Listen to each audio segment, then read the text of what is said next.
Students, आप लोगों को ध्यान देना है। मैं आप लोगों को HTML में एक बहुत ही इंटरेस्टिंग टैग बताने जा रहा हूं जो आप लोग यूज करेंगे, जो कि है बेसिकली DIV। और सारे क्वेश्चंस भी आपके सॉल्व हो जाएंगे। खासकर टैग्स की DIV की क्या क्या प्रॉपर्टीज होती हैं, जिसमें हमारे पास पढ़ने को हमें मिलने वाला है।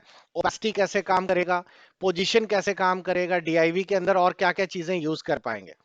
तो चलिए देखते हैं हम लोग कैसे यूज करेंगे DIV को। तो इसके लिए मैं सभी टैग को ही हम लोग देख लेते हैं। तो DIV के लिए मैंने यहाँ पे लिख दिया, ये एट्रीब्यूट्स है हमारा DIV का। CSS में आपको पता ही है कि हम लोगों को ये ऊपर इस तरीके से लिखना होता है। मैं इसको पहले ही सेव कर चुका हूँ और HTML के रूप में इसको मैं बनाने जा रहा हूँ। तो ऊपर HTML तो हम लोग डालेंगे ही डालेंगे। ये रहा HTML डालने से फायदा ये रहेगा कि हम लोगों का ये जितना भी कुछ मैटर लिखेंगे वो ऑटोमेटिकली HTML के फॉर्मेट में सेव हो जाएगा। अब मुझे बताइए कि ये जो स्टाइल है जिससे हम लोग लिखते हैं, स्टाइल शीट बनाते हैं, ये किस पार्ट में बनाते हैं?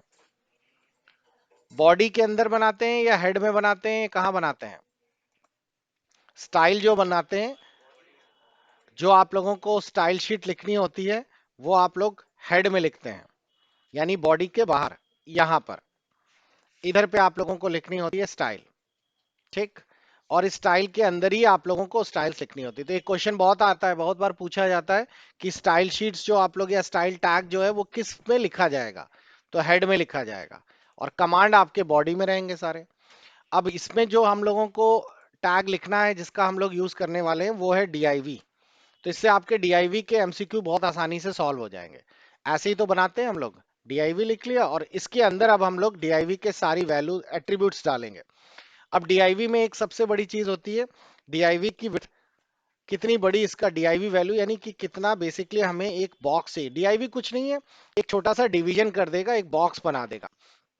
हमने यहाँ पे लिख दिया 150 px का चाहिए उसकी चौड़ाई, और उसके साथ उसकी हाइट चाहिए 150 px। ठीक है।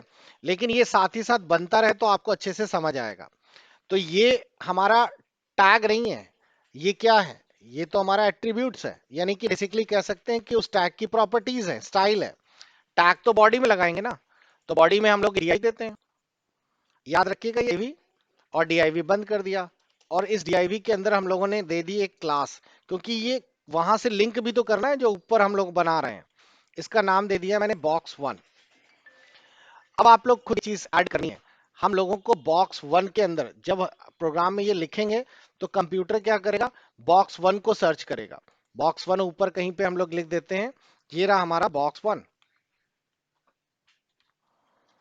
अब इस box1 के अंदर हम लोगों ने डाल दी है कोई भी बैकग्राउंड। बैकग्राउंड डाल दिया और बैकग्राउंड का कलर डाल दिया रेड। ठीक। अब आप लोग समझिए ये पूरा गेम क्या है।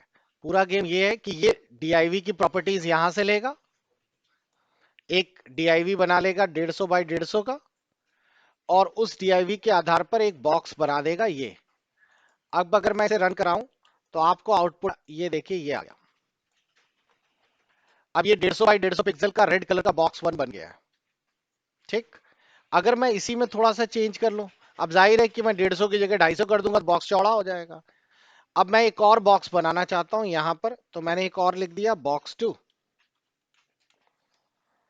और इस बार चेंज कर दिया, इसका नाम दे दिया बैकग्राउंड, और यहां पे मैंने लिख दिया है ग्रीन।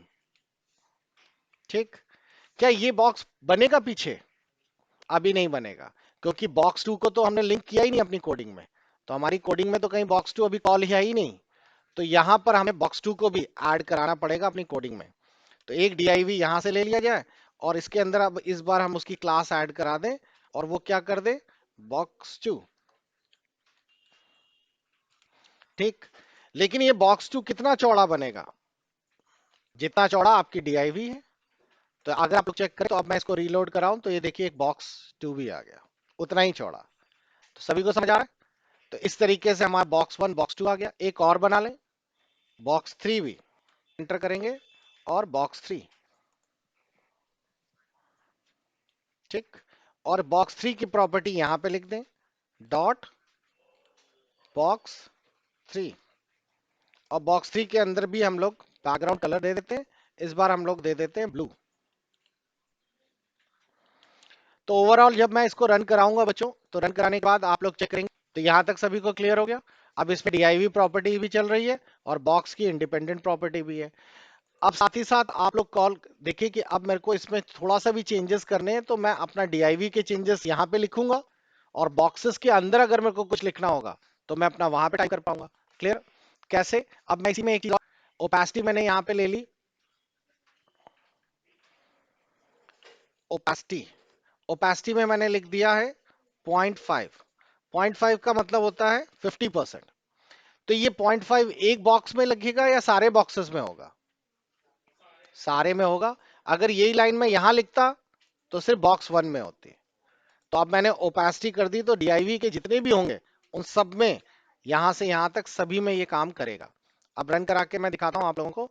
ये देखिए सारे बॉक्सेस हो गए हाइड, हल्के हल्के हल्के हो गए। ठीक। लेकिन ये बॉक्सेस एक के नीचे हैं। ये कमांड सबसे इंपॉर्टेंट है जो अभी आप लोग देखेंगे कि हमें बॉक्सेस यहां साइड में चाहिए।